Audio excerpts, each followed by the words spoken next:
টকা নহলে কাম নকৰে পলাশবাৰী পৌৰসভাৰ পৌৰপতি ৰীনা দাসে। সকলো কামতে কেৱল টকা লাগে ৰীনা দাসক। নীতি নিয়ম কথা নাই, টকা দিলেহে কাম কৰি দিয়ে ৰীনা দাসে। পৌৰসভাৰ এলেকাত যিকোনো আঁচনি ৰূপায়ণ, উন্নয়নমূলক কাম অথবা উদ্যোগ স্থাপনৰ বাবে অনুমতি আদি কেৱল টকাৰ বিনিময়ত কৰি দিয়ে ৰীনা দাসে। কোনো ৱাৰ্ড সদস্যৰ লগত আলোচনা কৰি নহয়, নিজাববীয়াকৈয়ে সকলো সিদ্ধান্ত গ্ৰহণ কৰে পৌৰপতি ৰীনা দাসে। কেৱল মাত্ৰ কৰোণাৰে ধন চপোৱাত ব্যস্ত ৰীনা দাস। বালি সিন্ডিকেটৰ পৰা পথ নিৰ্মাণ, সুৰাৰ বিপণীৰ অনুমতি দিয়ালৈকে সকলোবোৰতে কেৱল ৰীনা দাসৰ হাতোৰা। কোনো ওজৰ আপত্তি গুৰুত্ব নিদিয়ে ৰীনা দাসে।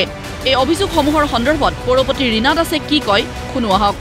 ৰাস্তাটো মোৰ ইঞ্জিনিয়াৰে এতিয়ালৈকে ৰিপৰ্ট দিয়া নাই। আপোনাৰ মোক এইটোত মানে ৱাৰ্ড মেম্বাৰে জনাইছে যে বাইদেউ অলপ কামটো কিবা হৈছে, তো মই ইঞ্জিনিয়াৰক দায়িত্ব দিছোঁ। ইঞ্জিনিয়াৰে ৰিপৰ্ট কৰিলে মই গম পাম যে ৰাস্তাটো বেয়া হৈছে নে ভাল হৈছে। নাই আপুনি নাজানো বুলি যে ক'লে, এইটো নাজানো নহয়, তেওঁলোকে জনাই দিম বুলি কৈছে। নাই, তেওঁলোকে জনাই দিম বুলি কৈছে, সেইটো মই কৈছোঁ।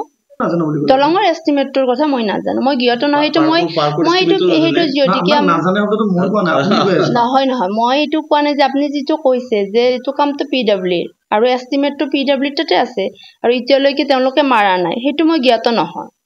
হয়, ঠিকেই শুনিছে। ৰাস্তা ঘাটৰ পৰা কাৰ্যালয়ৰ আচবাব ক্ৰয় সকলোতে কেৱল কমিছন ৰাজ ৰীনা দাসৰ। আৰু পৌৰপতি ৰীনা দাসৰ এনে কৰ্মকাণ্ডক লৈ এতিয়া জাঙুৰ খাই উঠিছে ৱাৰ্ড সদস্যসকল। ফাৰ্ষ্ট টাইম মানে কৰিলে এইটো দলংখন মানে আমাক নুসুধাকৈ একো পাৰ্মিশ্যন নোলোৱাকৈ, কাৰোৰ লগত মানে বৰ্ডৰ একো ৰিজলিউশ্যন নোহোৱাকৈ তেওঁ মানে ডাইৰেক্ট দলংখন ভাঙিলে, আকৌ দলঙৰ নতুন কাম ষ্টাৰ্ট কৰিলে।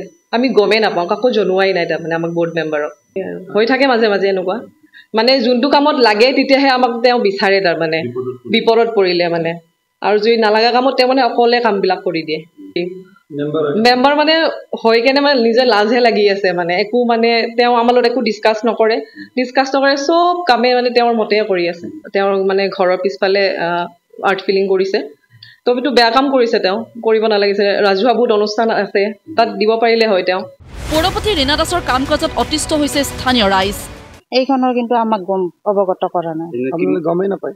আমি গম নাপাওঁ। আমি দলংখন আহিব বুলি জানো, কিন্তু দলংখন অহাৰ আগতে যিখন কাঠৰ দলং আছিলে সেইখন আমাৰ মিউনিচিপালিটিৰ আণ্ডাৰৰ পৰাই কৰা আছিলে। কিন্তু সেইখন যে ভাঙিব লাগে বা আৰু নতুনকৈ আৰু দলং আহিব, সেইবিলাক আমাৰ কোনো প্ৰস্তাৱ লোৱা নাই। তেখেতে মানে আমি কিছুমান কথা কাম কৰিলে আমি সুধোঁ যে এইটো কাম কিয় কৰিলে আপুনি, তেতিয়া মানে তেখেতে কয় যে চেয়াৰপাৰ্চন হিচাপে কিছুমান কাম মই কৰিব পাৰোঁ, তেনেকুৱা ধৰণৰ উত্তৰ দিয়ে। আমি ভাবোঁ যিখিনি 1 লাখ টকাৰ ওপৰত কাম তেখেতে কিন্তু বৰ্ডৰ ডিচিশ্যন নোহোৱাকৈ কৰিব নোৱাৰে। কিন্তু পৌৰপতি ৰীনা দাসক নাকি লগাব কোনে? কাৰণ ৰীনা দাস বিজেপিৰ পৌৰপতি, আৰু সেইবাবেই পলাশবাৰী পৌৰসভাত একনায়কত্ববাদ চলাই গৈছে ৰীনা দাসে।